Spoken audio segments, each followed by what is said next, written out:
Bismillahirrahmanirrahim. Assalamualaikum warahmatullahi wabarakatuh. Waalaikumsalam warahmatullahi wabarakatuh. Selamat datang di Fuad Podcast. Podcastnya mahasiswa Fuad.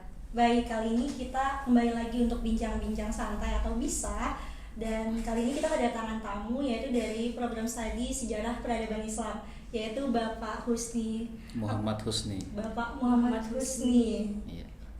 M.Hum.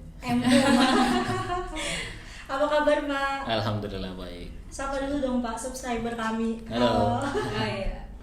Sekarang sibuk apa nih, Pak? Iya, akhir-akhir ini Bapak sibuk ini membimbing mahasiswa karena menjadi seorang DPL kan. Oh, DPL. Ya, sementara Bapak tangani mahasiswa di 5 kelompok itu sekitar 40 orang. Kemarin sempat mau offline ya. Iya, Ternyata berubah ke online. Nah, ini makanya mahasiswa bingung dengan tugasnya. Makanya Bapak ke situ lagi ekspansinya dulu. Kalau misalkan jadi offline itu berangkat kemana tuh, Pak? Kalau offline-nya itu ke Pulang Pisau.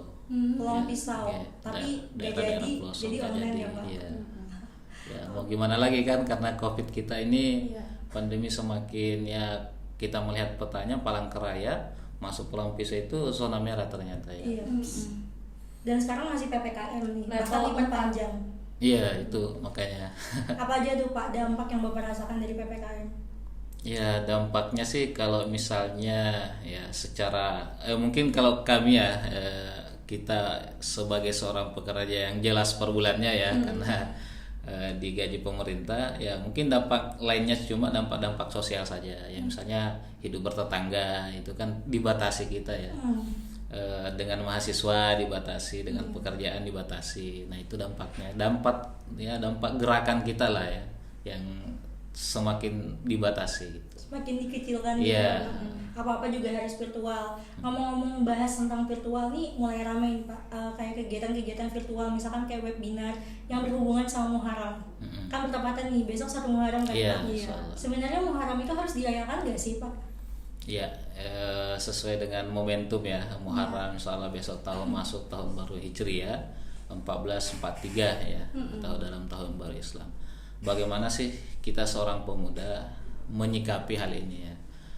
Tentunya bagi seorang pemuda ketika ingin melihat dalam konteks syiar ya maka itu boleh saja ya. Tapi di masa pandemi ini kita harus kreatif lah mencari kira-kira apa produk yang baik ya di masa pandemi ini yang bisa dilihat masyarakat khususnya umat Islam ya sebagai syiar kita. Apakah melakukan webinar ya ataukah membuat sebuah konten yang mengedukasi masyarakat supaya semakin disiplin. Nah, itu sih syiarnya ke sana. Oke. Kalau membahas Muharram pastinya tidak lepas dengan sejarah awal Muharram kan Pak? Iya. Nah, jadi apa saja tuh peristiwa-peristiwa yang terjadi pada saat itu? Yap, kami mau dengar nih dari Iya. Bapak Nah. pakar sejarah. Iya. Oke ya, jadi kalau dari peristiwa Muharram ini kan terkait dengan hijrahnya ya Nabi Muhammad ya konteksnya di sana ya. Nabi Muhammad dari Makkah ke Madinah. Ya. Adapun kalender Hijriah ini yang dicetuskan oleh Khalifah Amirul Mukminin Umar bin Khattab.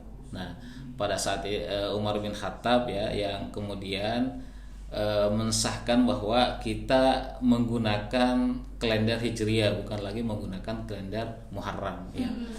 Jadi pijakannya itu dari awal hijrahnya Nabi Muhammad dari Makkah ke Madinah. Nah, itu pijakannya ya.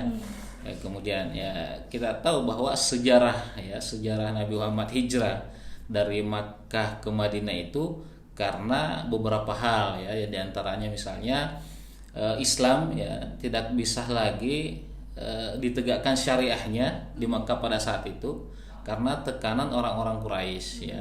Tekanan di mana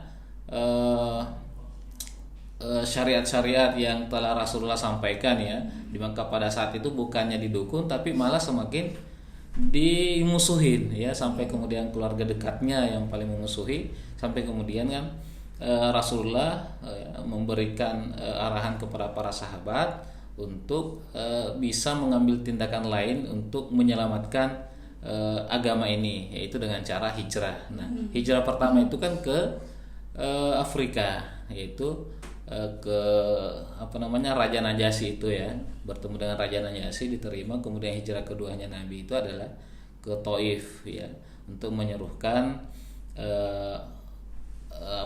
menyuruhkan Islam. Selain Islam juga Nabi meminta perlindungan ya sebagai suaka politik. Ternyata orang-orang di Taif itu bukannya mendukung, tapi malah sama perlakuannya seperti yang terjadi di Makkah ya. Nabi diusir, dicaci, bahkan dilempari. Sampai di situ kemudian malaikat ya, Jibril ya, memberikan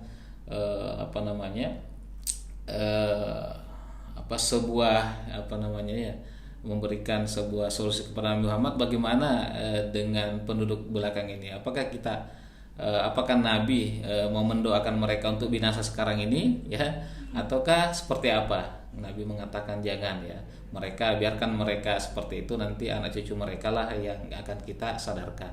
Nah, ternyata hikmah di balik hijrah ke Taif itu adalah para jin ya, sekelompok jin yang masuk Islam ya, bukannya manusia tapi jinnya yang masuk Islam.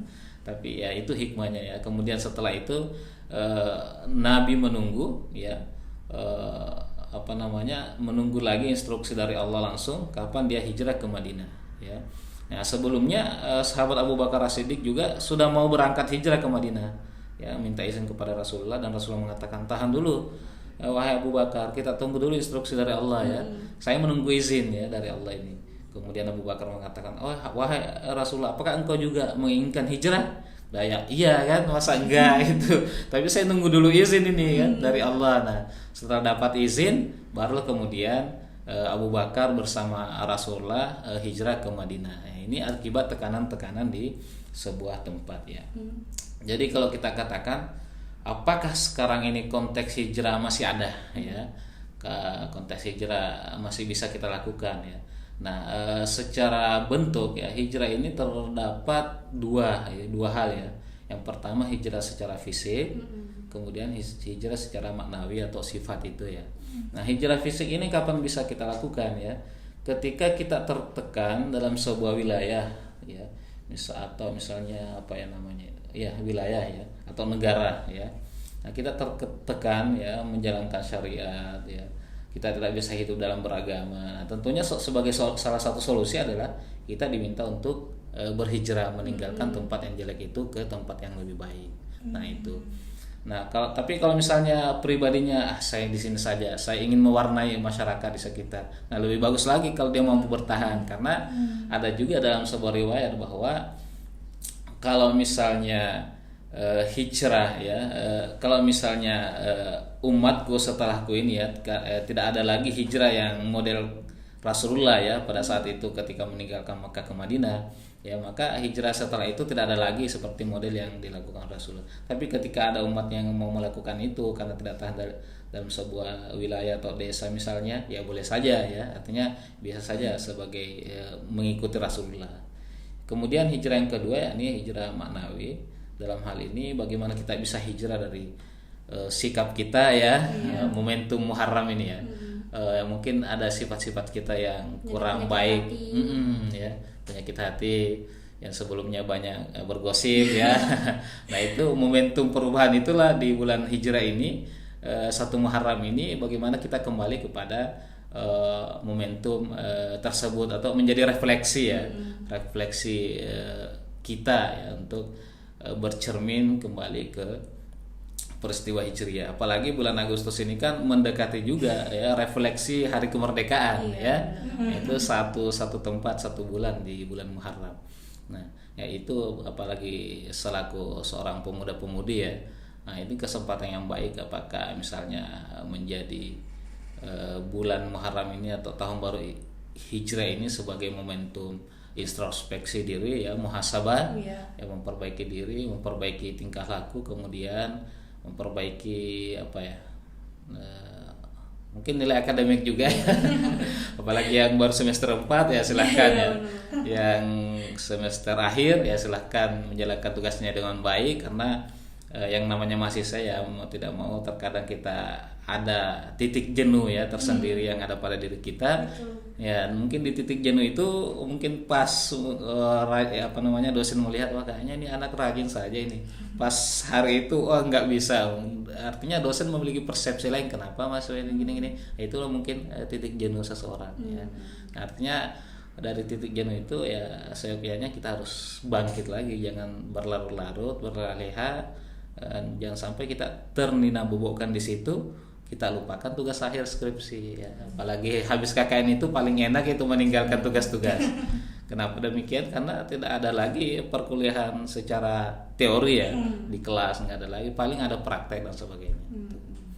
Gitu. Paling PKL doang habis KKN. Nah itu PKL doang. Jadi kalau kita berlarut-larut di situ ya, apa hasil yang bisa kita dapatkan nanti kan ya, kita terlena dengan suasana kekosongan itu. Nah oleh karena itu momentum 1 Muharram ini ya di tahun baru Hijriah saya rasa sebagai bentuk introspeksi diri, muhasabah, apalagi yang sudah semester akhir mau kemana ke depannya ya, mau lanjut ke S2 atau berkarir dengan titel gelar S1-nya itu bisa juga demikian. Artinya itu adalah momentum ya, bagaimana kita memetakan hidup kita, memiliki mapping apa yang harus lebih dulu dicapai ya dari garis garis takdir ini ya. Harus didesain, di konsep dulu. Ya, harus didesain mau kemana kita arahnya supaya jelas kita melangkahnya, jangan kusut ya, ruwet gitu ya, nggak jelas mau kemana kita itu. Kita harus bisa ada planning ya Pak. Iya, jangan sampai kita stres sendiri dalam ruangan, apalagi masa pandemi banyak orang isoman kan. Kita harus memiliki itu roadmap lah. Iya. Berarti esensi dari Muharram itu sendiri adalah untuk kita merefleksikan diri ya. Nah, itu merefleksikan diri, kembali introspeksi diri, muhasabah ya, bagaimana supaya bulan Muharram ini di awal bulan tahun baru Islam ya, para masyarakat khususnya pemuda-pemudi remaja mampu menggelakkan ya mengeluarkan unek-uneknya di momentum ya bersejarah ini ya di tahun baru Hijrah ini ya. Mengeluarkannya ke siapa tuh Pak? Ya, apakah misalnya mengeluarkan dengan bentuk kreativitas ya seperti tadi kayak unek-uneknya ya di tahun baru Hijrah ini ya, dalam bentuk kreativitas, ataukah dalam bentuk misalnya memperbaiki diri ya, banyak mendekatkan diri kepada Allah, mungkin seperti orang isoman tapi dia lebih mendekatkan diri kepada Allah Subhanahu wa taala. Ngomong-ngomong muhasabah, ada nggak sih amalan yang bagus untuk kita kerjakan di bulan Muharram, Pak? Nah, kalau dalam bulan Muharram ini kan yang terkenal itu adalah puasa 10 Muharram ya, puasa Asyura. Nah, itu kan pahalanya menghapuskan 1 tahun dosa yang telah lalu ya. Jadi mirip dosa Syawal ya setelah Lebaran itu. Ya. Sebelumnya ada puasa ta'assum ya kalau nggak salah, itu 9 Muharram. Katanya kalau orang Muslim itu mengerjakan itu dulu, kemudian puasa 10 Muharram supaya membedakan dengan orang-orang Yahudi seperti itu. Nah setelah itu ada lagi puasa Yaumul Bid ya, 13, 12, 13, 14 kayak pertengahan bulan itu ya, puasa putih. Nah itu juga ya menghapuskan dosa juga itu. Artinya kalau kita mau mengambil investasi akhirat ini lebih awal, apalagi anak-anak muda ya. Artinya kalian ini tidak memiliki dosa ya. Setiap tahun, setiap bulan ada puasa sunnah dikerjakan, artinya dosa-dosanya itu terhapuskan semua.